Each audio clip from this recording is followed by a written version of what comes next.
So I just started reading A Broken Blade, and I am only like this far in, like barely 5 pages. And I just realized they're talking about fae.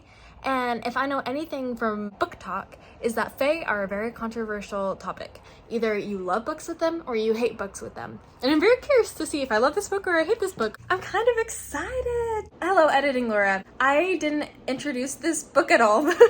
It's about this girl named Kira, and they live in this world where man, elves, and fae all live together in the same place. The mortals run out the elves and they kill all the elves because elves are tainted. And there are these things called halflings, which are half elves and half mortals. And they're also tainted because they have elfish blood in them. And the king's like, I hate all elves. Basically, the story focuses on this girl named Kira, who is the king's blade, which is somebody who fights for the king, and she's really prestigious and awesome and epic and talented. She's basically a weapon for him to carry out all his anti-elvish and anti-halfling propaganda and laws. Anyway, follow along with me, and I'll catch you guys on the flip side.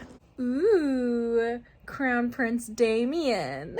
I feel as though she's gonna be really annoyed by him, but part of her thinks that it's endearing because she's noticing his haircut, so that means she notices him, so that means she's either in love with him or hates him. Okay, I don't think she likes him because she's just describing him as really creepy. They're talking a lot about light fae, who are like this group of fae who have gone extinct. My bet is that she, the blade, is a light fae. Okay, I'm on page 31, and they're talking about, I forgot her name, I don't know, but the blade is talking about the shadow guy, and she's saying like, oh well, he's a muscular man. And then right as she said that, I was like, you know what, I bet that the shadow is the brother of Prince Darien. They were talking about how the shadow is making a mockery of the order and of the crown, and so I bet that he went opposite of Prince Darien.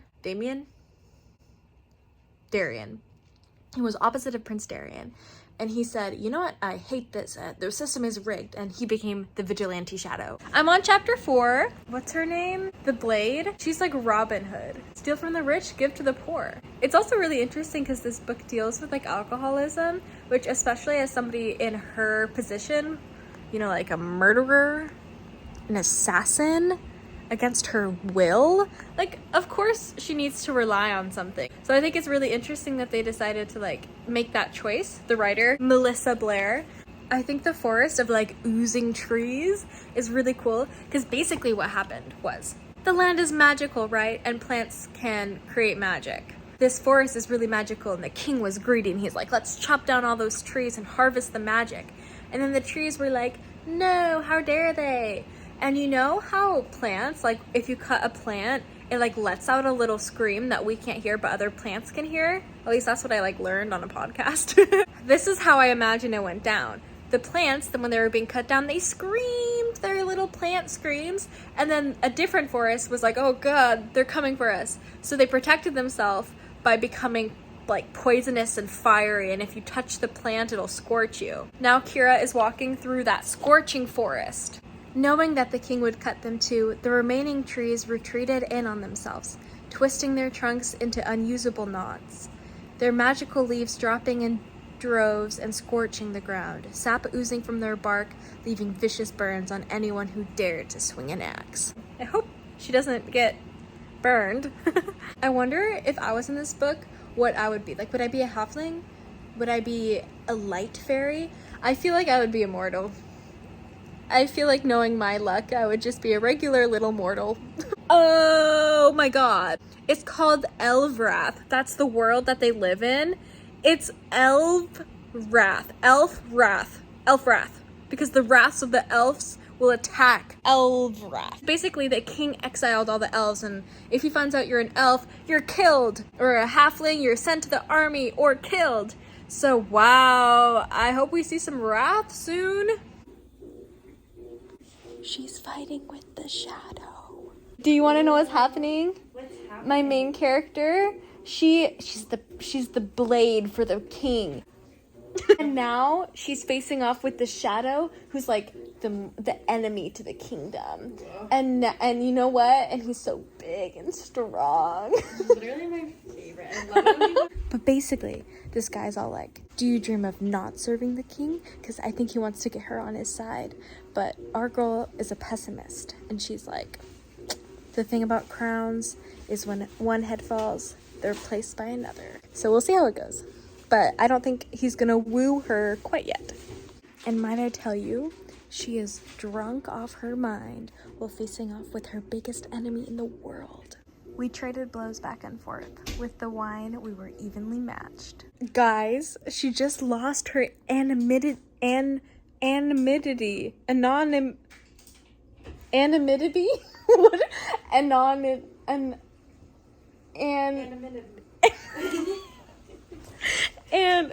She says it in the book. I had lost my anonymity. She lost it. The guy knows her face.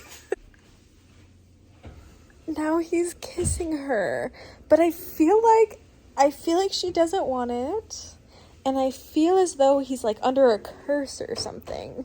That's my bet. He has fangs. He's a vampire. His lips met mine. I was too stunned to move. He tasted sweet and fresh, like the glacial waters of the burning mountains. Wow. Ew! She nipped at his lips. I'm confused because, like, they're supposed to be hating each other. They don't even know who they are. I think they're caught up in, like, the fighting passion. But this is just weird. Like, 1 second ago, they were like, I hate this person. I'm gonna literally slit their throat. Okay, I literally read the second half of the sentence where she nipped his lip, which I hate that.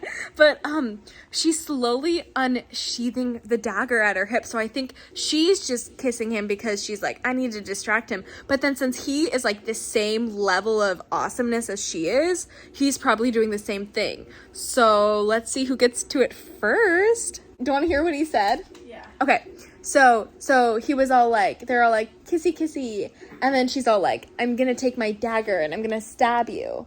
And then he's all like, no, you're not. And so he, like, whatever, catches her wrist or whatever. And then she says, you make a habit of kissing people before you kill them. And then he said, it won't happen again. He murmured against my cheek. How scandalous. So scandalous. I'm so excited for their chaotic dynamic. Like, I'd live for the chaos. Sometimes I get annoyed at the way Melissa Blair writes. Because why did she have to say, each breath tasted of vomit I had spewed the night before? She's following her nemesis, Gerarda. I totally pronounced that wrong. Gerarda? No, that's how you say it. Gerarda. Because she's being summoned by the mistress. And so basically she has to go back to the building in which she was trained as a shade. If you guys don't know, she is a halfling. The kingdom thinks she's disposable, and if she's not talented, then they kill her. So I'm pretty sure she was treated very poorly in this building, so she's having some trauma resurface. My stomach churned violently with each step I left in the sand. The order was the backdrop of too many of my nightmares. So we just found out that Prince Damien's little brother, who we haven't met yet, and Prince Damien is the guy who's like really an awful human being, and Damien's brother is a bastard. So you know what that means? That means that his mom was possibly a fairy, which possibly would stand to tell the reason for why he could be the shadow. Oh my god, I was actually right. In the next paragraph, they said that he was. His mother was a fairy. The pieces are piecing and my hypothesis is correct. Oh, interesting. Killian, the brother, is mortal, so he's not half fairy, even though he was born to a fairy. Confusing. Wait, Killian is here right now. I didn't realize that. Anyway, she's basically telling the whole courtroom about her quest, and then Killian is here, and he's like, she mentions somebody named Rylan, and Killian says, Rylan? It was Prince Killian's soft voice. Oh, but he has a soft voice. Maybe he's not the shadow. But Killian seems really interested in hearing all about her encounter with the shadow, so maybe he's just trying to play coy, and he's like, what did you think about the shadow? I'm home from work, I'm eating my salmon and rice, I'm reading my book, and now Kira, the Blade, is going to go into the dark Fae land. Can I just say, I kind of hate the word Fae. Like, I just kind of, not a fan. I'm kind of second guessing that Killian is the shadow, but I'm gonna keep persisting on. Nope, I stand by what I said. Killian is definitely the shadow because he literally gave her a book and he was like, understanding one's enemy is key to defeating them. So then she was like, is that the key to preventing the wars? Use knowledge of your enemy to defeat them before the battle even begins. And then Killian is like, no. It can also help you realize if an enemy is truly your enemy at all. He's so like, girl, I'm not the bad guy. I'm really the good guy. The shadow is good. The shadow who is not me is good, I swear. Yeah. Kira just got news that the shadow struck in Volcor, which means that he like attacked somebody or something. And where was Prince Killian about to go when she was leaving for her quest? That's right, Volcor. What? Apparently the shadow stole 2 transports of grain and set fire to a farmhouse full of halflings. I thought the shadow was supposed to be good and that he thought that halflings should live. He despised everything that the crown stood for, so I'm confused as to why he burned a whole bunch of halflings. Is he just evil too? Is everybody evil? Is my hope in humanity ruined?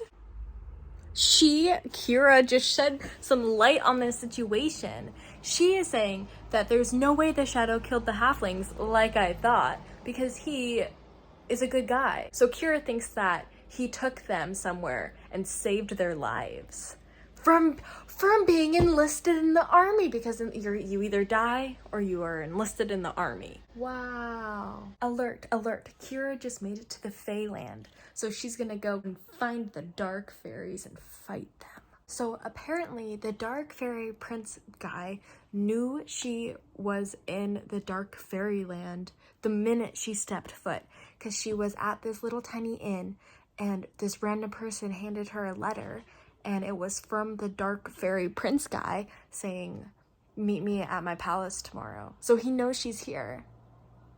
How? And then she says, I could no longer hide from the dark fae.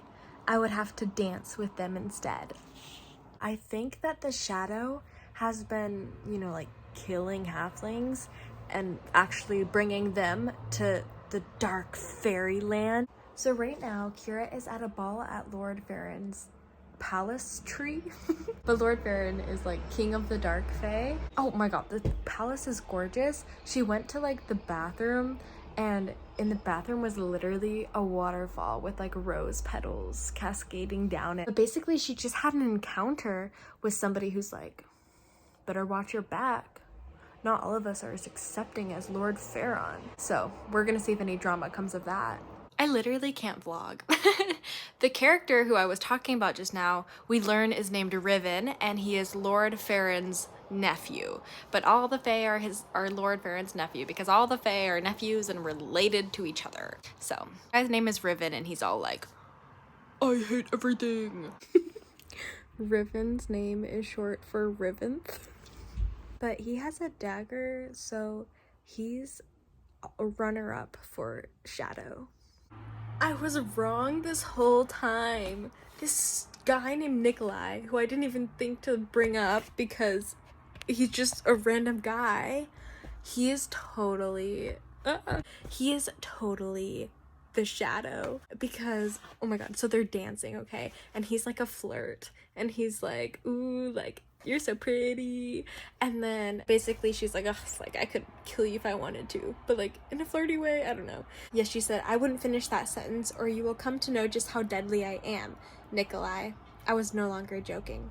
I do love the way you say my name. So much malice, so much passion. He smirked wide enough that I could see his fangs. But we both know you're not going to kill me. Why not? I asked, playing along, wary of the tension building between us. Because you've had your chance and you didn't take it. because she had her chance when she was fighting him, right? And then at the end he says, "You're smart, Kira. I know you'll figure it out." So he's totally the shadow. He's totally the shadow. How could I have been so blind? I mean, he was introduced only like 4 pages ago, but still. Okay, so basically Kira went to go and sneak up on Nikolai because she needed to get him alone. And so then she goes into like his chambers. I hate that word. But she goes into his chambers and she expects to find him there because he was supposed to meet up with a woman. But instead she sees a cloaked guy laying on the bed, and it's the shadow. And the shadow's like, I wasn't gonna let you kill Nikolai. And she's like, I wasn't even here to kill Nikolai. But now I'm thinking, okay, well, maybe Nikolai's not the shadow because the shadow is there and that is not Nikolai. You look better with the cloak, he taunted. I'm sure you look better without your head, I bit back. The shadow is Riven! Who even is Sierra? Just all these random people are being introduced, and none of the people who I thought were going to be the shadow and stuff had any importance at all. Nikolai, Sierra, and Riven are all about to tell Kira the plan to take down not only the king, but the crown. And I'm guessing the part of that plan is to kill Killian and Damien, the 2 princes. Oh my god, oh my god, oh my god. So apparently the dagger, Kira is the blade, the dagger is her arch nemesis, but like in a friendly way, but like also like rival. And they like train together and they're like pretty good. They're like both really good fighters and they both like serve the king. But anyway, the dagger is searching Feyland for Kira. So I'm very intrigued. She came all the way to search for her. And I wonder if Kira is gonna let her in on the plan. And my guess is that if she does that, the dagger is going to be like, no, we can't do that. But then she's gonna be like, she's gonna come around and she's gonna be like, okay, we can do it, like last second. Gerarda, the dagger. They've been trapped in a They've been trapped in a cave for 3 days. Basically, they had to wait for the dagger to pass them, so they hid in a cave for her to keep like going on their track. And so, okay, that's it. Oh my goodness, so I just finished the book. Did I stop vlogging halfway in between the book? Yes.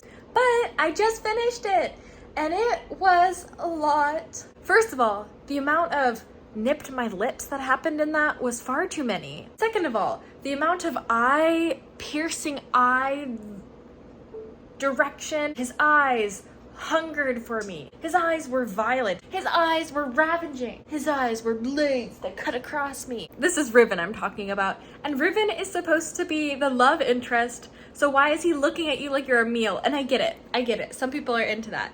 But I don't know, I just feel like he looked at me with kindness. Oh, his eyes, they were glistening rays of hope and sunshine because I'm here finally in his arms. I don't know, that sounds more romantic to me. Basically, the whole thing ends on a freaking cliffhanger. It is exactly the same criticism that I had for Once Upon a Broken Heart. I like cliffhangers. I like the fact that you can end the book on a cliffhanger, but I feel as though there needs to be an actual story held within it. And a completed story was not put into this book, if that makes sense. Even if it's just a smaller story, one thing that has been overcome, but nothing's been overcome. Like, yeah, the dam exploded or whatever, but there wasn't anything that finished, you know? Kira and Riven, just these steamy scenes came out of nowhere. And I don't ship them. Like, maybe give him one nice quality besides being hot, you know? But all in all, I think that was a good book. Like, I really enjoyed it. I think the writing was really good, except for all the nipping of the lips and the piercing eyes. I really enjoyed it. Anyway, that's literally it. But I hope you guys have a great day. I hope you read the book. It is really good, despite my anger towards the end, especially because the last few pages, I'm like, you guys should be doing adventuring right now, but instead you guys are just pages on pages of kissy and Anyway, if you have read it or do read it, let me know if you like it. I'm very curious to see like your opinion about like how they write and all that.